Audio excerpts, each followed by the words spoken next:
حرمین سے محبت ہے پہچان ہماری۔ السلام علیکم ورحمۃ اللہ وبرکاتہ۔ ناظرین، اس وقت ہم عثفان کے اندر موجود ہیں اور آج ہم چلیں گے قلعہ عثفان کی طرف۔ عثفان کے علاقے میں ایک قلعہ ہے جو تقریباً اس وقت حجاز مقدس کا سب سے پرانا قلعہ شمار ہوتا ہے، اور اس قلعے کی تاریخ بھی بہت پرانی ہے اور قلعہ بھی بہت خوبصورت اور مضبوط ہے۔ انشاءاللہ قریب سے بھی بلکہ اندر سے بھی آپ کو اس کی زیارت کرواتا ہوں۔ عثفان کے علاقے میں ایک تو وہ خاص زیارت ہے جو پہلے ہم اپنے اس چینل کے تھرو آپ کو کروا چکے ہیں، بئر طفلہ جس کو کہا جاتا ہے، جس میں آپ صلی اللہ علیہ وسلم نے اپنا لعاب مبارک ڈالا تھا۔ اور دوسرا خاص جگہ وزٹ کرنے کے لیے وہ یہ قلعہ ہے۔ تو اب انشاءاللہ اوپر چلتے ہیں قلعے میں، تو اندر سے بھی دیکھتے ہیں سارا اور پھر اس کی کچھ تاریخ بھی عرض کرتا ہوں۔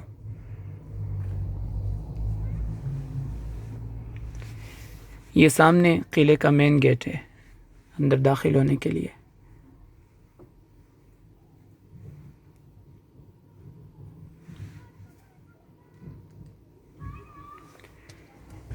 یہ قلعہ عباسی دور میں تعمیر کیا گیا اور اس کے بعد عثمانی دور میں بھی یہ قلعہ استعمال ہوتا رہا۔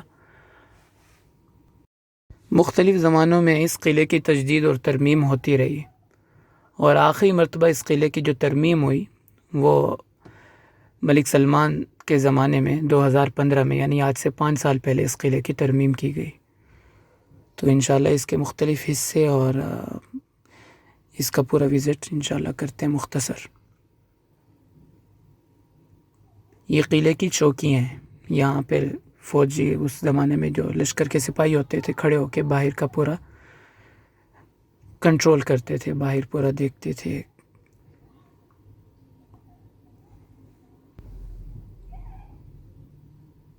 یہ قلعے کے برج اور مختلف چوکیوں کا منظر ہے۔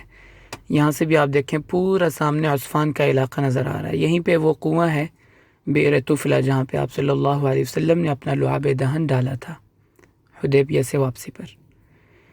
یہ قلعے کا برج یہ آپ سامنے دیکھ رہے ہیں، تو کئی 100 سال پرانا یہ قلعہ آج بھی اپنی اصل حالت پہ موجود ہے۔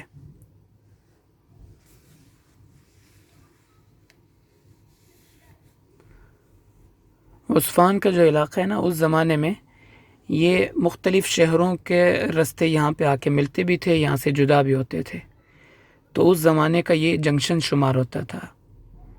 مکۃ المکرمہ، مدینہ منورہ اور جدہ اور حجاز کے جو مختلف شہر تھے ان کے راستے یہیں سے نکلتے تھے اور یہیں پہ اکٹھے ہوتے تھے۔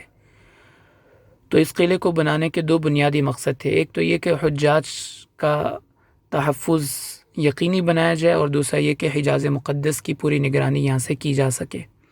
یہ سامنے روڈ یہ مکہ مکرمہ اور مدینہ منورہ کو ملانے والا روڈ ہے۔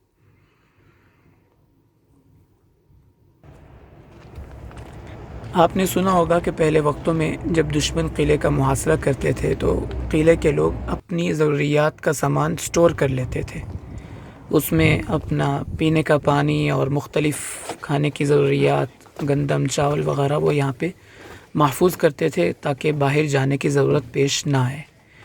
تو یہ ہے وہ سٹور جو اس زمانے میں سامان کو ذخیرہ کرنے کے لیے بنایا گیا تھا۔ یہاں پہ مختلف چیزیں کھانے پینے کی سٹور کی جاتی تھی جو ضرورت کے وقت پھر استعمال میں آتی تھی۔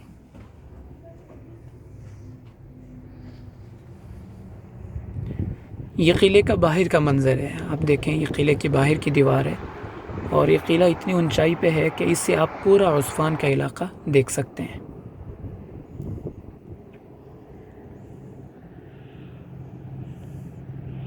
یہ جدہ کی طرف روڈ جا رہا ہے اور دوسری طرف مکۃ المکرمہ اور مدینہ منورہ کا روڈ ہے، تو یہ بالکل اس کے وسط میں یہ قلعہ موجود ہے۔